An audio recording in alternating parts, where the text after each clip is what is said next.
তোমাদের সকলকে আমার ইউটিউব চ্যানেলে স্বাগত। আজকে তোমাদের সামনে আমি আলোচনা করছি 534 নম্বর পেজে যে সেটটা রয়েছে ইতিহাসে, সেই সেটটা নিয়ে। দেখো, প্রথম প্রশ্নটা কী বলেছে, ভারতে ফুটবলের জনক বলে যাকে অভিহিত করা হয় তিনি কে? তিনি কিন্তু নগেন্দ্র প্রসাদ সর্বাধিকারী। দ্বিতীয় প্রশ্নটা দেখো কী বলেছে, যে গ্রিন ইম্পেরিয়ালিজম গ্রন্থটি রচয়িতাকে? এটা কিন্তু রিচার্ড গ্রোভ। কলকাতা মেডিকেল কলেজের প্রথম অধ্যক্ষ কে ছিলেন বলো তো? এটা কিন্তু তোমার J.M. ব্রামলি। ঠিক আছে, এই যে ক নম্বরটা হবে। তারপরে দেখো, কেশবচন্দ্রকে কে ব্রহ্মানন্দ উপাধি দিয়েছিল? এটা কিন্তু মহর্ষি দেবেন্দ্রনাথ ঠাকুর, রবীন্দ্রনাথ ঠাকুরের বাবা। মেদিনীপুরের লক্ষ্মীবাঈ নামে কে পরিচিত? এটা কিন্তু তোমার রানী শিরোমণি হবে। জমি আল্লাহের দান, এই কথাটা কে উল্লেখ করেছিল? এটা কিন্তু হাজী শরীয়ত উল্লাহের পুত্র দুদু মিয়া কিন্তু তোমার এই জমি আল্লাহের দান এটা উল্লেখ করেছিল। ঠিক আছে, কি উত্তর হচ্ছে শরীয়তুল্লাহের যে পুত্র দুদু মিয়া, সে কিন্তু। শব্দ কল্পদ্রুম গ্রন্থটি রচয়িতাকে? এটা তোমার রাধাকান্ত দেব হবে। আচ্ছা, 1857 সালে তোমার এই মহাবিদ্রোহকে মুসলমানদের ষড়যন্ত্র, এই কথাটা কে বলেছেন? এটা কিন্তু তোমার আউটরাম বলেছেন। এদেশে ইংরেজ ইস্ট ইন্ডিয়া কোম্পানির শাসনের অবসান হয় কত খ্রিস্টাব্দে বলো তো? এটা কিন্তু তোমার 1858 সাল হবে। তারপর যে বাঙালির প্রথম ছাপা বই, বাঙালির কিন্তু বলেছে, বাঙালির প্রথম ছাপা বই কোনটি বলো তো? এখানে কি কি অপশান দেওয়া হয়েছে, যে বর্ণপরিচয়, শিশু শিক্ষা। বর্ণপরিচয় আমরা জানি যে 1855 সালে স্থাপিত হয়েছিল। শিশু শিক্ষা, হিতপ্রদেশ, আর কি বলেছে, প্রতাপাদিত্য চরিত্র। এইটা কিন্তু প্রতাপাদিত্য চরিত্র হবে। ঠিক আছে, ইউ.এন. রায় অ্যান্ড সন্স এর নামকরণ মানে হয় কত সালে? 1895 সালে। ইউ.এন. রায়ান কোং কিন্তু ছিল, তারপরে সন্স হয়েছিল 10 বছর পর, হ্যাঁ, অর্থাৎ 1895। জাতীয় প্রযুক্তিবিদ্যার পথিকৃৎ কাকে বলছো? মহেন্দ্রলাল সরকারকে কিন্তু। কুনবি কি বলা হয় কাদেরকে? গুজরাটের যে কৃষকরা ছিল তাদেরকে কুনবি বলা হয়। সোশ্যালিস্ট পত্রিকার সম্পাদক ছিল S.A. ডাঙ্গে।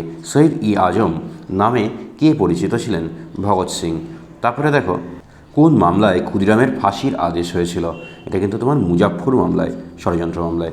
দলিতদের হরিজন আখ্যা দিয়েছেন, হরিজন আখ্যা দিয়েছেন কে বলো তো? এটা কিন্তু তোমার গান্ধীজি দিয়েছিল। রাজ্য পুনর্গঠন কমিশনের চেয়ারম্যান কে ছিল? রাজ্য পুনর্গঠন কমিশনের চেয়ারম্যান ছিল তোমার ফজল আলী। তমস উপন্যাসটা কার লেখা বলো তো? ভীষ্ম সাহানির লেখা। জুনাগড় কবে ভারতের অন্তর্ভুক্ত হয়েছিল?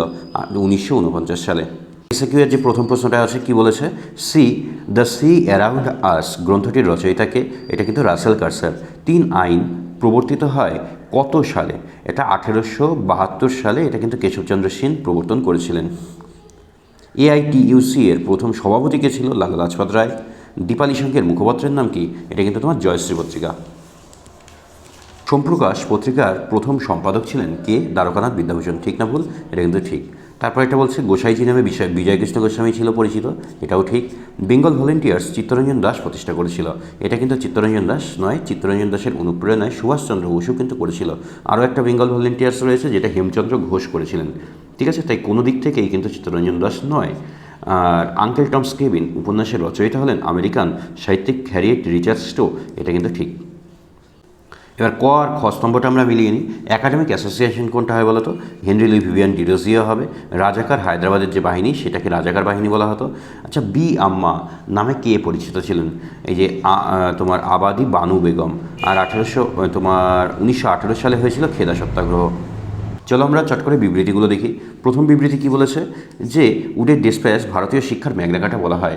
এটা কি ব্যাখ্যা তোমার কোনটা হতে পারে বলো তো? এখানে প্রাথমিক থেকে উচ্চশিক্ষা পর্যন্ত ব্যবস্থায় কিন্তু সামঞ্জস্য হয়েছিল। পরেরটা, নীলকর সাহেবদের বে এলাকা চাষে বেশি উৎসাহী ছিল। আচ্ছা, কেন? বে এলাকা চাষে নীলকরদের নিজের কোনো জমির কিন্তু দরকার হতো না, আর এই কারণেই, আর প্রচুর মুনাফাও হতো, সেই কারণেই কিন্তু নীলকর সাহেবরা তোমার বে এলাকা চাষে বেশি আগ্রহী তারা ছিল কিন্তু। বিবৃতি 3টা কি বলেছে, ঢাকায় অনুশীলন সমিতি প্রতিষ্ঠিত হয় কেন? পূর্ববঙ্গে যে শ্রমিক আন্দোলন হয়েছিল সেই আন্দোলনকে কিন্তু তোমার। বিবৃতি 4টা কি বলেছে, ভারত সরকার 1929 সালে মিরাট ষড়যন্ত্র মামলা শুরু করেছিলেন। সরকারের একটাই উদ্দেশ্য ছিল কি, এটা কিন্তু দেশব্যাপী যে সাম্যবাদী কার্যকলাপ, সেই কার্যকলাপকে দমন করা। তাই আমাদের ব্যাখ্যা 3টা কিন্তু সঠিক হচ্ছে। এবার বিভাগ গয়ে যে 2-এর প্রশ্নগুলো আছে আমি খুব শীঘ্রই সেটা আপলোড করে দেবো, আর তোমরা ডাউনলোড করে সেখান থেকে দেখে নিতে পারবে। ঠিক আছে, দেরি হচ্ছে সেই জন্য আমি দুঃখিত। তোমাদের যদি ভিডিওটা ভালো লাগে তাহলে অবশ্যই সাবস্ক্রাইব করে দাও চ্যানেলটাকে। ধন্যবাদ সকলকে।